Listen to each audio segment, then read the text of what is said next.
wabarakatuh. Selamat pagi, salam sejahtera untuk kita semua. Sebelum belajar, jangan lupa kita harus selalu berdoa kepada Tuhan Yang Maha Esa. Mari anak-anak kita berdoa terlebih dahulu. Berdoa mulai. Bismillahirrahmanirrahim. Berdoa selesai. Hari ini kita akan membahas tryout Kabupaten 2, mata pelajaran Bahasa Indonesia. Ini adalah hasil analisis latihan ujian Kabupaten 2 yang dilakukan di Kapanewon Melati. Dari hasil analisis ini, kita akan membahas 10 soal dengan persentase terendah berdasarkan data yang masuk. Kita mulai dari nomor 6. Nomor 6 ini adalah kisi-kisi soalnya, menggali informasi tersurat teks atau membaca non-sastra. Kita perhatikan ada sebuah paragraf. Penggunaan gawai yang berlebihan dapat mengganggu kesehatan. Risikonya tergantung tingkat penggunaan. Paparan cahaya gawai sebelum tidur akan memengaruhi kualitas tidur. Kualitas tidur yang buruk cenderung menyebabkan obesitas dan penyakit jantung. Menatap layar gawai untuk jangka waktu lama dapat meningkatkan risiko gangguan mata. Pertanyaannya adalah ringkasan paragraf tersebut. Kita harus memahami ringkasan adalah hasil meringkas, ikhtisar, atau singkatan cerita. Kita cek satu persatu mulai dari pilihan jawaban A. Penggunaan gawai yang berlebihan dapat menyebabkan gangguan kesehatan jantung dan mata. Ketika kita koreksi dengan paragraf yang ada tadi, apakah benar? Ternyata setelah dianalisis tidak menggambarkan keseluruhan isi bacaan. Kemudian kita lihat jawaban pilihan yang B. Penggunaan gawai berlebihan menyebabkan tidur tidak berkualitas dan gangguan mata. Nah, jawaban pilihan yang B ini sesuai dengan isi bacaan.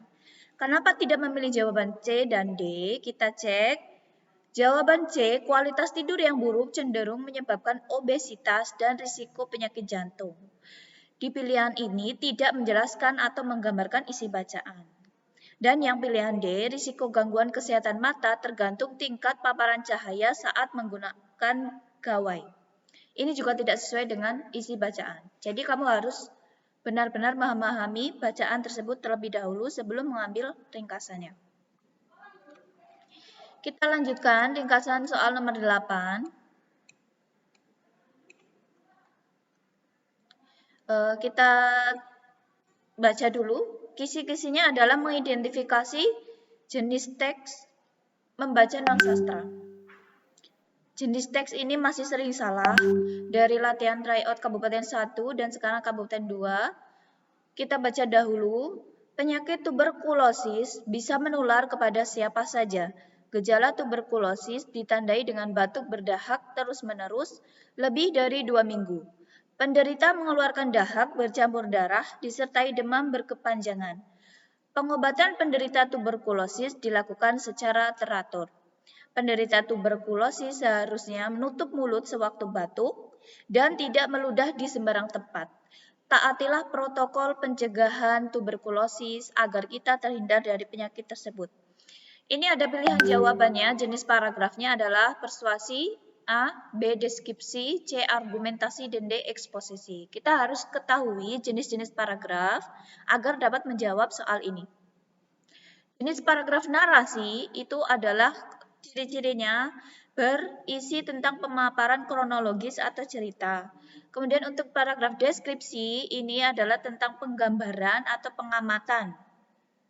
Kemudian yang ketiga persuasi adalah mengenai ajakan, ada kata-kata yang mengajak. Untuk argumentasi ini adalah berisi tentang pendapat, argumen itu pendapat, dan eksposisi, pemaparan dengan penjelasan biasanya diakhiri kesimpulan. Nah, kita bisa cek lagi dari soal yang tadi, paragraf yang tadi, ada kata-kata kunci yang bisa kita ambil sebagai penentuan jenis paragrafnya. Ya, ciri-ciri paragraf yang tadi ini adalah ada kata-kata taatilah. protokol pencegahan tuberkulosis.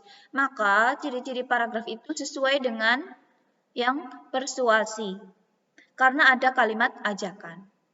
Jadi jawabannya adalah A. Kita lanjutkan, kisi-kisi soal nomor 10 adalah membandingkan isi teks. Soalnya, teks 1 dan teks 2. Teks 1, petugas Dinas Kesehatan Sleman melakukan pencegahan terhadap penyakit demam berdarah. Mereka melakukan pemberantasan sarang nyamuk dengan pengasapan. Selain itu, mereka juga menggiatkan program dokter kecil.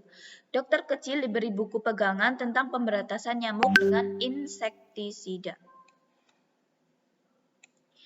Teks 2 kita baca terlebih dahulu. Petani di Kabupaten Bantul melakukan pemberantasan wereng. Mereka menyemprot wereng dengan obat pembasmi serangga. Sebagian lahan pertanian yang terserang wereng dapat diselamatkan. Namun demikian, ada juga yang tidak dapat diselamatkan, tidak bisa diselamatkan. Akhirnya kerugian yang dialami para petani tidak terlalu besar. Persamaan. Nah, ini juga masih sering banyak yang salah, padahal ini adalah soal yang bisa kita cermati dan bisa kita analisis supaya mendapatkan jawaban yang betul. Antara teks 1 dan teks 2 kita harus baca sungguh-sungguh manakah yang sama. Apakah tempat kejadiannya, apakah cara pemberantasannya, apakah penggunaan insektisida atau pelaku pemberantasan. Kita harus membaca sampai tuntas dan memahaminya. Satu, tadi dokter kecil diberi buku pegangan tentang pemberantasan nyamuk dengan insektisida. Apa itu insektisida? Insektisida adalah obat pembasmi serangga. Kemudian di teks 2 juga ada kata-kata mereka menyemprotkan wereng dengan obat pembasmi serangga. Walaupun tidak disebutkan itu adalah insektisida, tapi insektisida itu artinya adalah obat pembasmi serangga. Jadi persamaan kedua teks tersebut adalah C, penggunaan insektisida. Begitu ya. Kita lanjutkan pembahasan soal nomor 16. Kisi-kisinya menentukan makna kata atau simbol atau kias dari membaca sastra.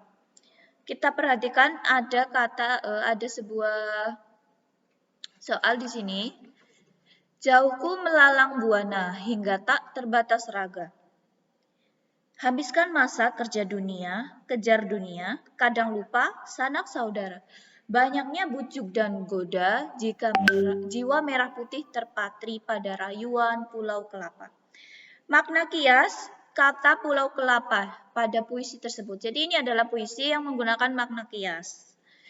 Jauhku melalang buana itu berpergian ya, hingga tak terbatas raga, habiskan masa, menghabiskan waktu, mengejar dunia, kadang lupa pada saudara, banyaknya bujuk dan goda, jiwa merah putih terpatri. Jiwa dalam hati itu masih merah putih. Merah putih adalah simbol untuk negara Indonesia pada rayuan Pulau Kelapa. Nah, puisi ini yang tadi kita bahas dulu, puisi adalah ragam sastra yang bahasanya terikat oleh irama, mantra, rima, serta penyusunan lirik dan bait. Makna pada puisi tersebut, jiwa merah putih terpatri. Maknanya adalah merah putih merupakan bendera Indonesia. Jiwanya Indonesia sudah tertanam pada rayuan Pulau Kelapa. Maka Pulau Kelapa yang dimaksud di sini adalah negara Indonesia. Mungkin ini memang agak membingungkan di bagian opsi atau jawaban A, B, C seperti betul semua ya, hampir mirip. Tapi yang paling betul, yang paling tepat adalah D, negara Indonesia. Makna kias dari Pulau Kelapa. Kita lanjutkan ke soal nomor 24. Kisi-kisinya melengkapi kalimat atau teks dengan istilah, kata, ungkapan, atau peribahasa. Dokter melakukan titik-titik setelah mencermati hasil rongsen tulang belakang Andi. Kata yang tepat untuk melengkapi kalimat tersebut ada A. Transfusi, B. Diagnosis, C. Injeksi, D. Terapi. Untuk dapat menjawab soal ini dengan tepat, maka kita harus mengetahui makna kata masing-masing. Istilah ini apakah maknanya? Menurut KBBI, Kamus Besar Bahasa Indonesia, Transfusi adalah pemindahan atau pemasukan obat atau darah dan sebagainya kepada orang yang memerlukan. Sedangkan diagnosis artinya penentuan jenis penyakit dengan cara meneliti atau memeriksa gejala-gejalanya. Kemudian injeksi artinya suntikan dan terapi artinya usaha untuk memulihkan kesehatan orang yang sedang sakit, pengobatan penyakit atau perawatan penyakit. Jadi kata yang tepat, dokter melakukan titik-titik setelah mencermati hasil ronsen. Maka dokter melakukan terapi. D. Kita lanjutkan soal nomor 31. Kisi-kisinya adalah menyusun berbagai teks, deskripsi, narasi. Nah, kita susun. Ini juga masih banyak yang salah. Kenapa? Mungkin karena terburu-buru atau tidak mendapatkan kata kunci dalam merangkai paragraf itu. Nah, kita harus benar-benar perhatikan ada kalimat yang kita pegang sebagai kata kunci bahwa itu adalah kalimat sebelum atau sesudah kalimat yang lain. Kita baca dulu satu, buku-buku tertata rapi, memudahkan para pengunjung untuk memilihnya.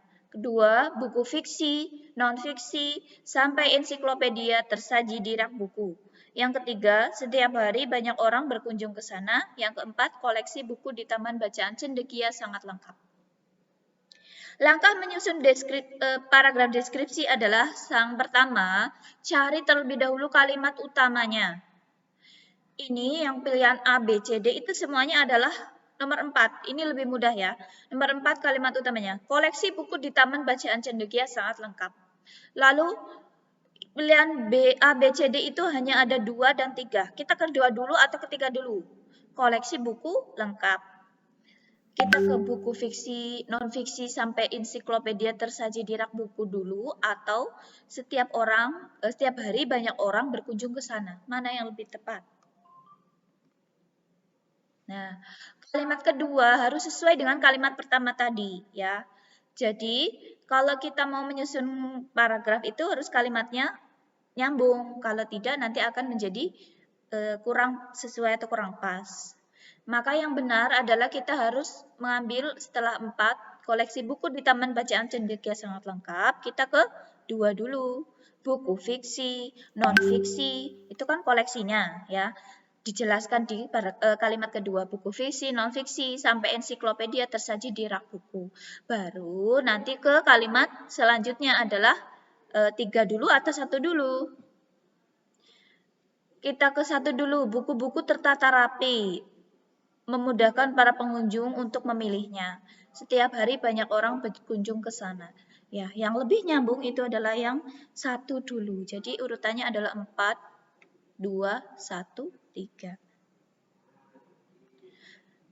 Lanjutkan untuk soal nomor 35, kisi-kisi soalnya menunjukkan kesalahan penggunaan ejaan, menyunting kata, istilah, frase, kalimat, paragraf, ejaan, dan tanda baca. Ini adalah kata baku dan tidak baku ya. Ini masih banyak yang salah. Memang ini kalau tidak melihat ke KBBI atau ke kamus, jadi tidak bisa kamu lihat manakah yang benar, manakah yang salah ya. Ini harus benar-benar kamu sering membaca dan membuka kamus. Soalnya, siswa kelas 6 SD Mulia mengikuti penyuluhan di puskesmas. Petugas menjelaskan cara melakukan desinfeksi. Selanjutnya, petugas menjelaskan cara penggunaan evaporator. Petugas juga menjelaskan kelebihan obat generik. Semua siswa merasa gembira dengan penjelasan petugas puskesmas. Nah, kesalahan yang ada di paragraf tersebut itu yang mana? Kamu harus mencari di kamus bagaimana penulisan desinfeksi, apakah sudah benar? Generik, evaporator, penyuluhan ya ini antara beberapa kata ini. Nah, setelah kita cari di kamus, kita dapati ya bisa kamu tulis di buku supaya tidak sering lupa mana yang baku, mana yang tidak. Kata baku yang benar adalah disinfeksi, bukan desinfeksi. Kemudian generik itu adalah kata baku, yang tidak baku adalah generik. Ini biasanya kita ucapkan dengan kata generik, tapi yang baku itu penulisannya dengan G, generik. Kata baku yang selanjutnya adalah penyuluhan, yang tidak baku adalah penyuluhan. Lalu evaporator itu baku, yang tidak baku itu evaporator. Jadi kesalahan penggunaan kata baku pada paragraf yang tadi adalah penyuluhan dan generik.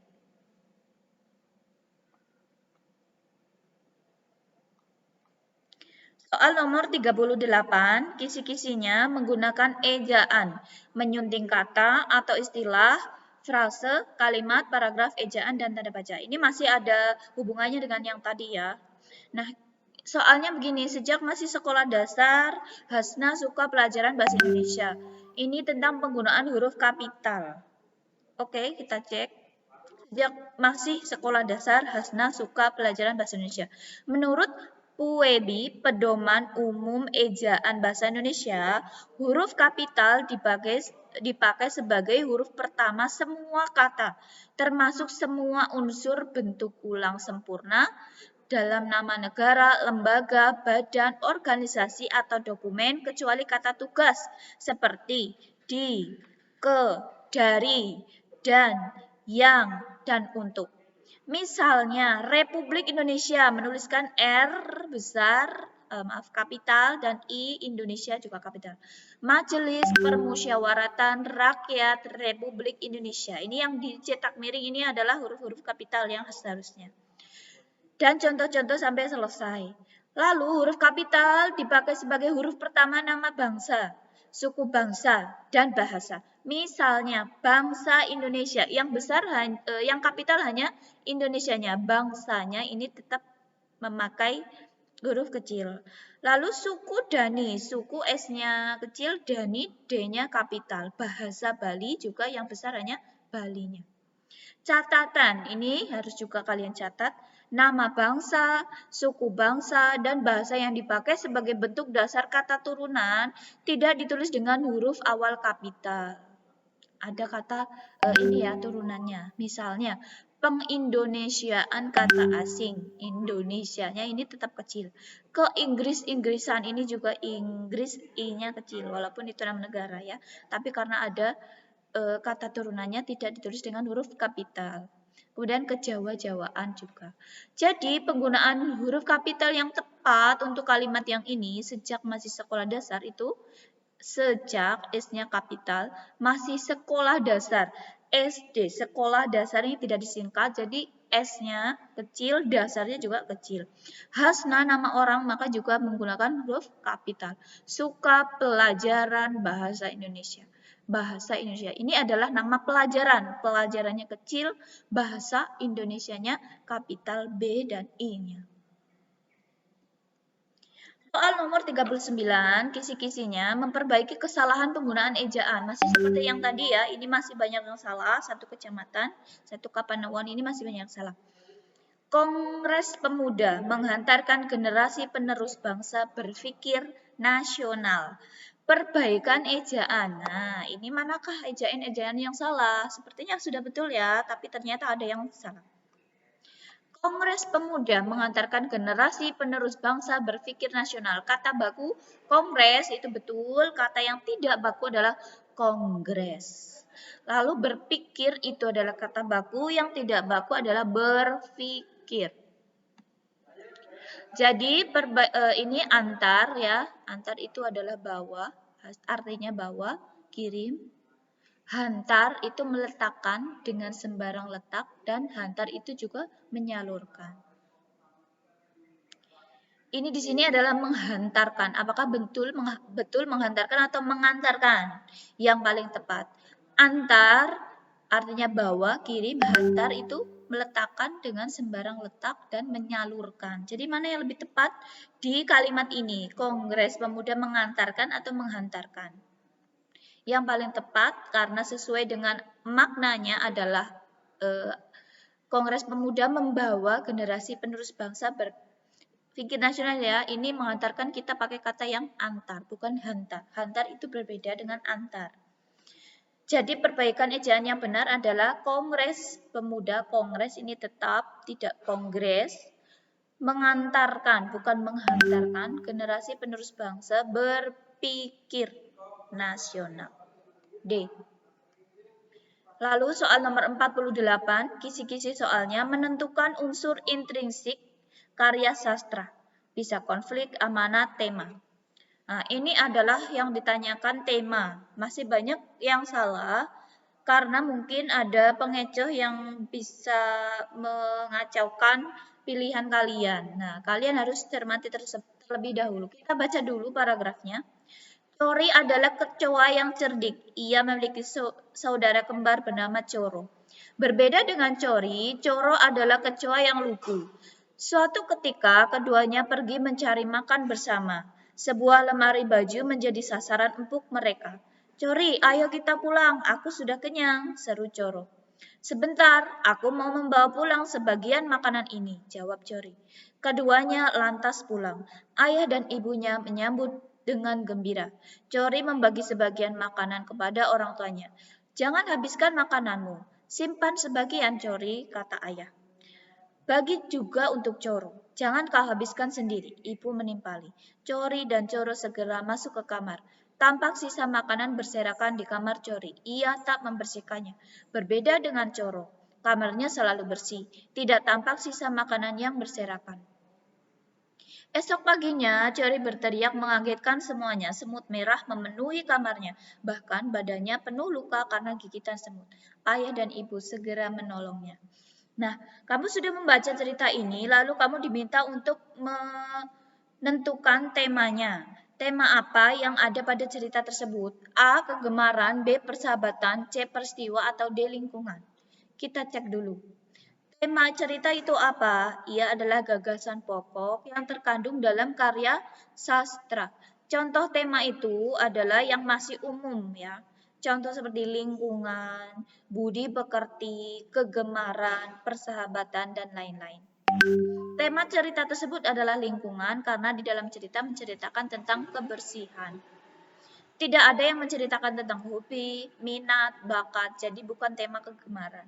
Bukan pula persahabatan karena mereka adalah kakak beradik. Dan tidak menceritakan tentang kejadian atau peristiwa. Jadi yang tepat jawabannya adalah lingkungan. Ya, baik.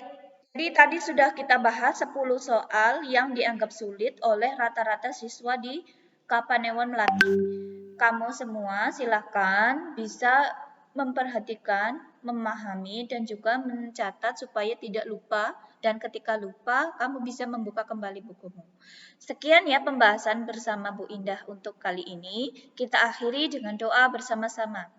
Alhamdulillahirabbil alamin. Semoga kalian semua selalu sehat walafiat. Jangan lupa pesan ibu selalu dijaga, jaga jarak, hindari kerumunan, dan memakai masker. Juga selalu cuci tangan pakai sabun. Sekian dulu. Mohon maaf atas segala khilafnya dan juga salahnya. Assalamualaikum warahmatullahi wabarakatuh.